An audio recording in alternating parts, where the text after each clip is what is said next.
미 유일한 경쟁자 중꺾고 세계 질서 확립할 것. 바이든 정부 첫 국가안보 전략 NSS 공개.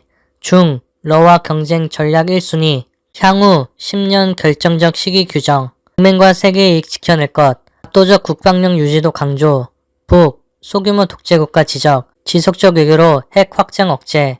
미국이 탈냉전 시대가 완전히 끝났다고 선언하는 동시에 향후 10년간 중국, 러시아와의 경쟁에서 승리의 새로운 세계 질서 확립하겠다고 밝혔다. 러시아의 우크라이나 침공, 중국의 대만 해협 위협 등 힘을 통한 지정학적 현상 변경 시도를 제압하고 자유롭고 개방된 시대를 다시 열겠다는 것이다. 한반도 비핵화를 위해서는 북한과의 외교를 추구하되 북한과의 위협에 대응해 확장 억제를 강화하겠다고 역설했다. 백악관 국가안전보장이사회의 NSC는 12일 현지 시간 이 같은 내용을 담은 국가안보전략 NSS를 공개했다. NSS는 미국의 대외 전략 방침을 천명한 문서로 미국의 모든 당국자들이 정책을 수립할 때 기준이 된다. 바이든 정부는 당초 올 1월에 NSS를 발표한 예정이었으나 우크라이나 전쟁 발발에 따른 전략 수정으로 발표 시점을 늦췄다. 바이든 대통령은 NSS 서문에서 앞으로의 10년을 미국의 이익을 증진하고 지정학적 경쟁자를 압도하며 공동의 도전에 맞설 결정적 시기라고 규정했다.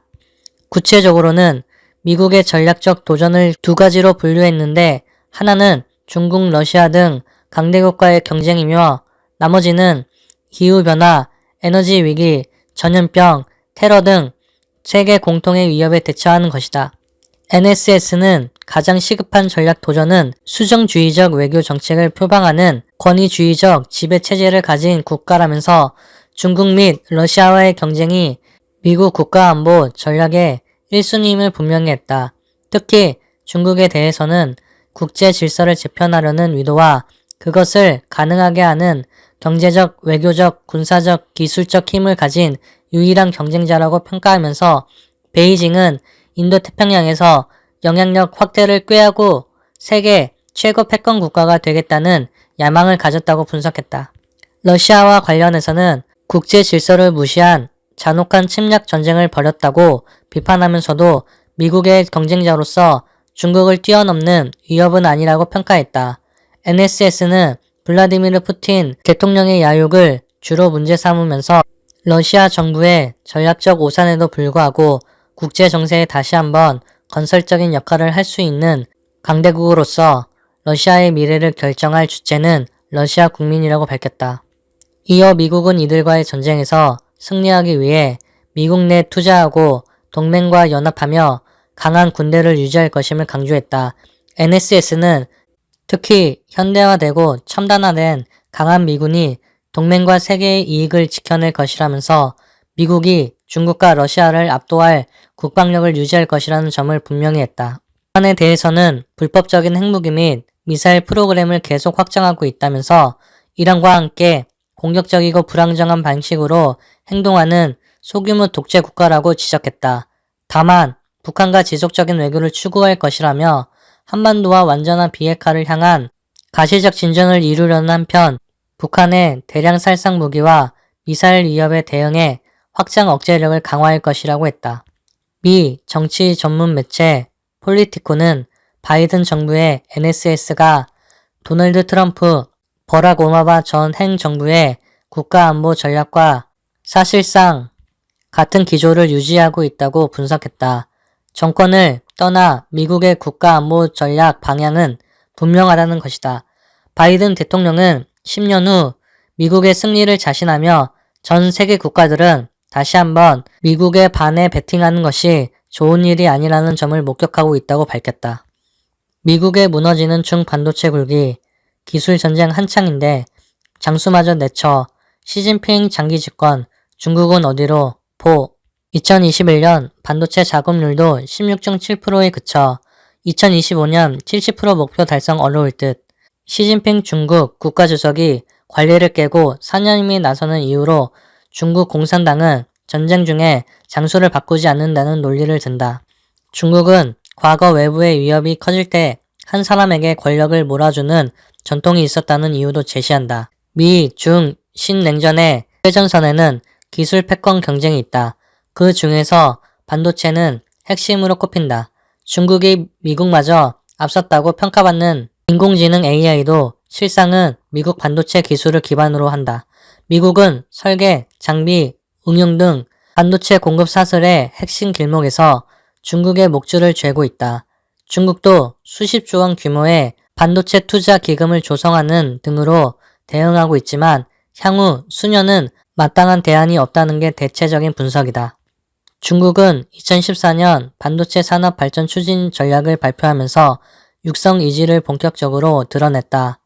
2014년 1390억 위안 약 27조 6천억 원, 2019년 2040억 위안 약 40조 5천억 원의 국가 반도체 산업 투자 기금, 이른바 대기금을 조성했다. 2015년에는 제조업 육성 종합 전략인 중국 제조 2050을 내놨다. 반도체 부문에선 2025년까지 반도체 자금률을 70%로 끌어올리겠다는 목표를 제시했다. 자금률은 중국 내 반도체 소비에서 중국 생산이 제품에 차지하는 비중이다. 중국은 생산 기업의 국적을 가리지 않고 삼성전자나 SK하이닉스 중국 공장에서 제조한 반도체도 자급으로 본다. 시장 조사 업체 IC인사이츠에 따르면 지난해 중국 반도체 시장 규모는 1865억 달러, 이 가운데 중국 내 생산 반도체는 312억 달러어치였다. 자금률은 16.7%다. 2015년 14.9%에서 다소 상승했지만 2025년 70%를 달성하긴 어려워 보인다. 게다가 중국 기업이 생산한 반도체는 123억 달러, 6.6%에 그쳤다.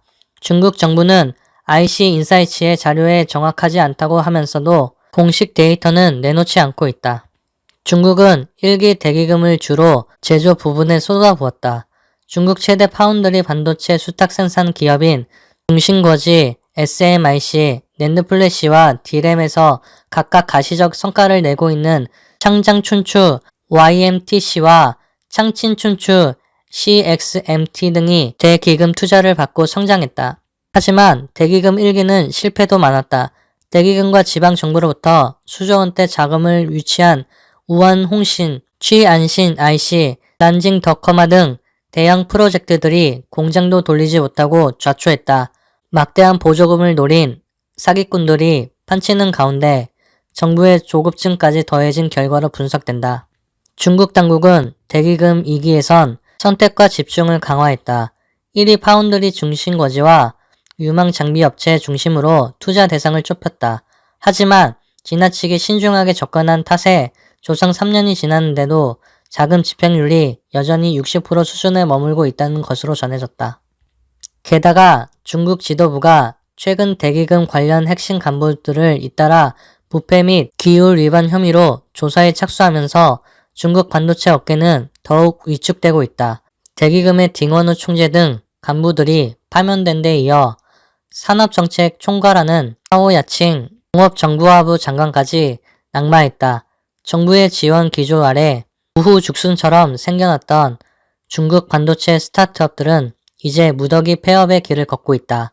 올 1월에서 8월 중국에선 반도체 기업 폐업 건수가 역대 최대인 3,470건으로 집계됐다. 지난해 전체가 3,420개, 2020년에는 1,397개였다. 반도체 창업도 2020년 23,100개, 2021년 47,400개로 급증했지만 그만큼 경쟁이 치열해지면서 도태되는 업체도 늘었다는 분석이다. 미국의 전방위 압박은 중국 반도체 산업과 이를 활용한 미래 산업까지 구석으로 몰아넣고 있다. 미국의 제재는 설계, 제조, 기술 기업의 반도체, 조달 등 전체 공급망을 흔들고 있다. 설계 부문에선 세계 시장을 미국 기업들이 과점하고 있는 전자설계 자동화, EDA 소프트웨어, SW의 중국 수출을 통제하고 나섰다.